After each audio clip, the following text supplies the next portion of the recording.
7:36, el especialista, ex jefe de la OMPE, politólogo de la Pontificia Universidad Católica del Perú, Fernando Tuesta, nos acompaña para conversar sobre un tema trascendente, que es pues finalmente la presentación de la propuesta, es lo que es, la propuesta del grupo de trabajo especial dedicado a la reforma electoral en el Congreso para ser discutida en el Pleno. Lo primero, Fernando, gracias por estar con nosotros. Gracias por la invitación. Buenos días. ¿Cómo estás? Muy bien, gracias. Bueno, lo primero es, yo creo que hay que ver, comparto contigo la visión de que aquí hay que ver el vaso medio lleno o en 3/4 probablemente. La propuesta del grupo de trabajo incluye lo que a mi modo de ver era lo absolutamente esencial luego, sobre todo de la última campaña, que era el tema del financiamiento. Un financiamiento, ¿no? Hay otros puntos sobre todo, ¿no? Pero el financiamiento es lo que tiene a los expresidentes ahora en pindingas, el financiamiento es lo que tiene a la política en buena medida corrompida. El caso de Odebrecht ha abierto los ojos sobre cómo se puede influir en la política y mucho más allá. Un país con tantas economías negras como las nuestras, sin duda, pues tiene una gran cola por ahí. ¿Qué podemos celebrar de este nuevo proyecto con respecto al financiamiento?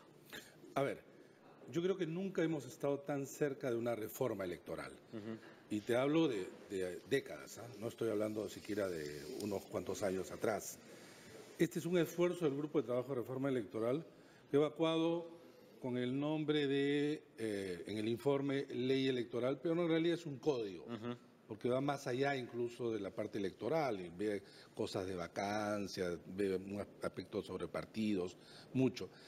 Y entonces ayer se ha presentado, y lamentablemente ha habido más una discusión sobre si es que debe presentar un dictamen o no, si tienen derecho o no, y al final este esfuerzo, donde están representados todas las bancadas, y ahí te das cuenta la descoordinación que puede haber entre las propias bancadas, porque varios miembros de la Comisión de Constitución que no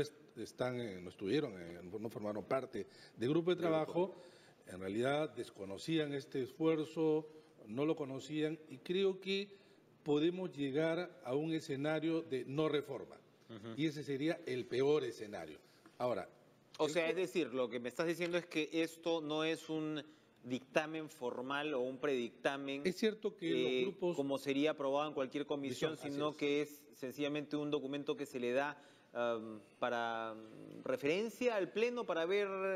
Según los medios de comunicación y luego de la discusión, lo que se ha tomado, se recibió el informe, se ha aprobado el informe, pero el tema es qué se va a hacer con ese informe.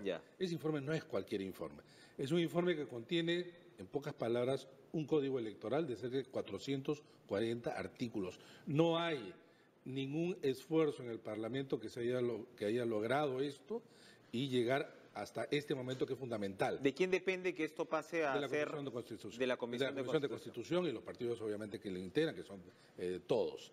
Y aquí hay diferencias incluso de la forma como debe seguirse al interior de Fuerza Popular, que finalmente es quien tiene la mayoría de votos. Pero ahora, el grupo ha estado capitaneado por Fuerza Popular. Por Fuerza Popular. Estás hablando de contradicciones, sería la contradicción mayor que Fuerza Popular esté al frente de este grupo y luego lo ningunee. Bueno, ahí habría que ver cuáles son las razones por las que no se quiera canalizar, por lo menos a los miembros que ayer de Fuerza Popular pidieron la palabra al inicio, era para discutir esto, y parecía que era un informe pues de la oposición, no un informe que, así es, un informe multipartidario. Ahora, acá hay de todo, tú sabes, Enrique, al interior del Congreso, los niveles de discusión no son muchas veces los mejores, y este esfuerzo del grupo de trabajo, digo que lo es, porque se ha tratado de llevar a los mayores consensos.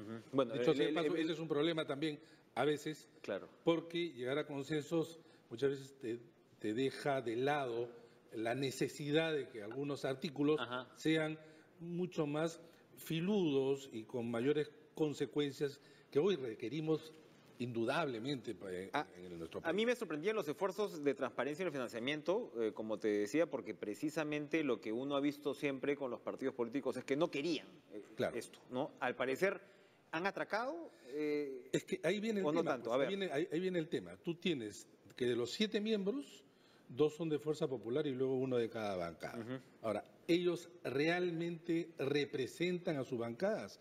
En principio las bancadas los han designado, pero parece que no existe comunicación, o no es necesariamente lo que...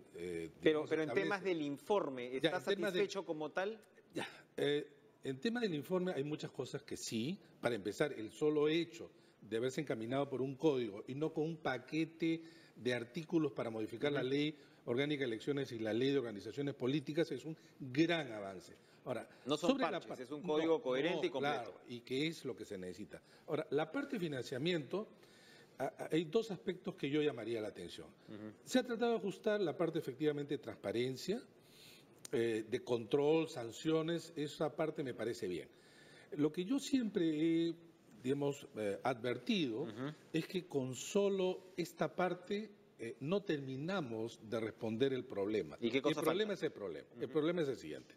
Las campañas son cada vez más costosas y eso no se puede evitar por ley, pero sí lo que se puede evitar es cómo enfrentar esas campañas costosas con partidos que no tienen dinero.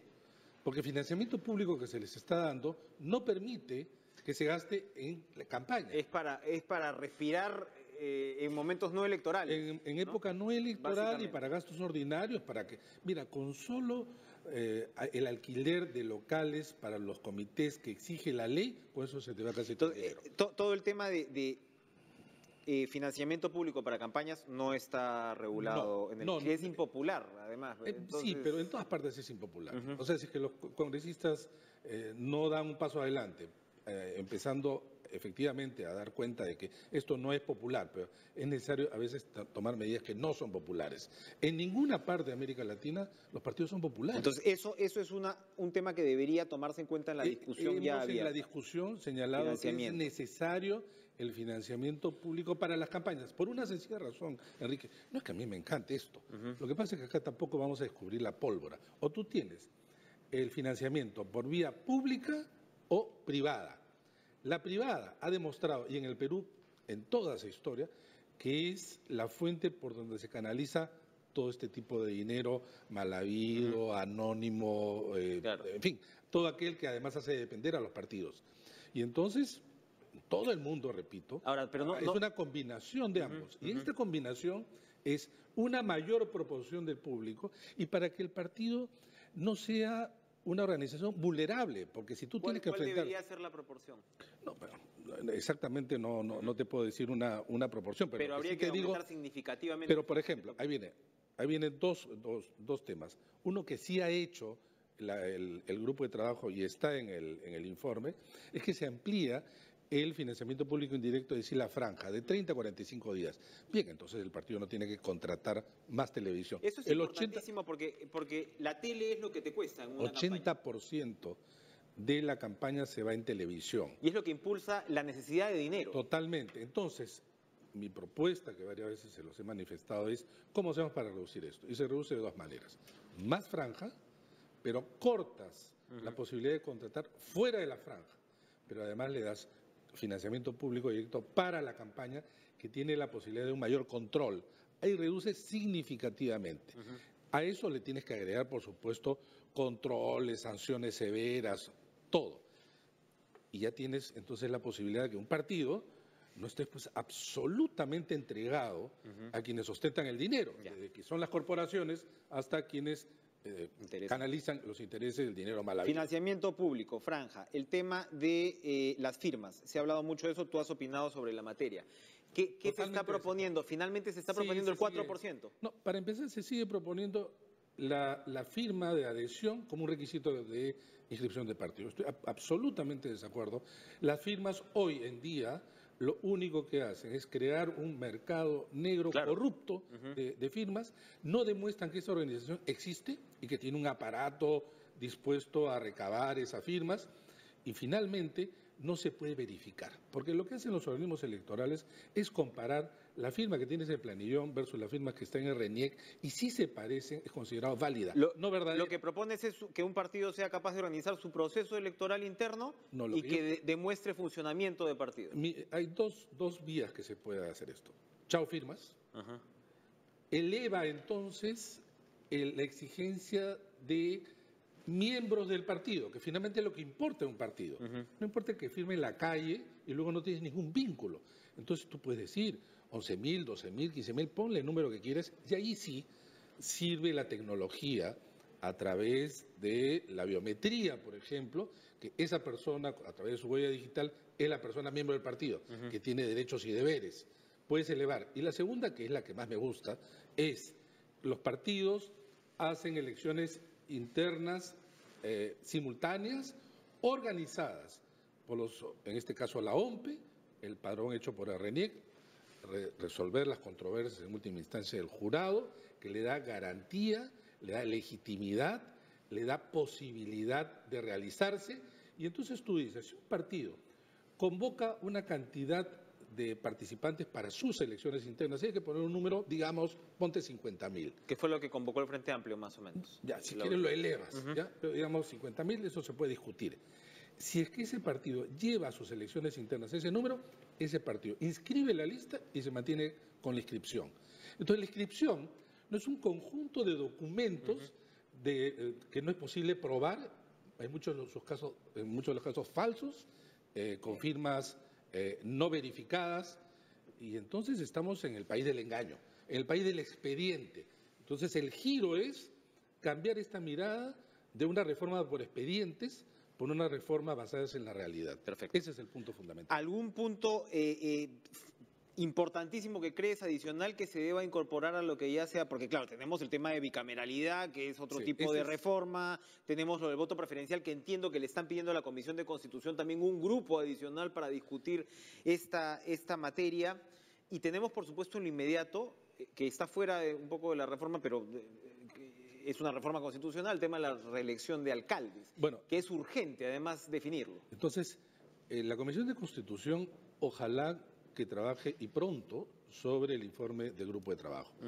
Y en paralelo tiene que abocarse a estas reformas que son fundamentales. En lo inmediato tiene que ver el tema de la reelección o no de gobernadores y alcaldes. Desde mi punto de vista, fue demagogia o desconocimiento de la realidad haber impedido con reforma constitucional el año pasado. Sin embargo, que yo entiendo que volver a reformar no es fácil. Se puede hacer Son dos legislaturas. Sí, y además se puede hacer un intermedio que creo que puede ser una salida, que exista la posibilidad de una reelección y nada más, con lo cual tú completas un periodo de 8 años. Hay medidas que es un periodo razonable para un alcalde, para una autoridad. Bastante, ¿no? Pero eso de querer ampliar el periodo de 4 o 5 años, la verdad que no pasa. Pero la reforma de la bicameralidad, en cambio la bicameralidad sí es, por ejemplo, una reforma de impacto mayor, y la eliminación del voto preferencial, porque además hay que pedirle a los congresistas que sean pues coherentes. Si dicen, queremos fortalecer partidos con voto preferencial, esto se desdice, y por lo tanto hay que exigir entonces un código con reforma, y no lo que está ocurriendo, que podemos quedarnos sin código y sin reforma. Muy bien. Fernando, la pelea recién empieza, entonces yo comenzaba muy optimista, pero bueno, vamos esperemos, ¿no? Imagínate que estamos en esto hace muchos años. Lógico, yo sé. Hay que seguir en esto. Tú has estado al frente de estos intentos. Gracias, Fernando, gracias a ti, por estar con nosotros. Vamos a seguir con mucha atención cómo se desarrolla en la Comisión de Constitución y el debate, y vamos a irnos con nuestro compañero Gregoire Rosa.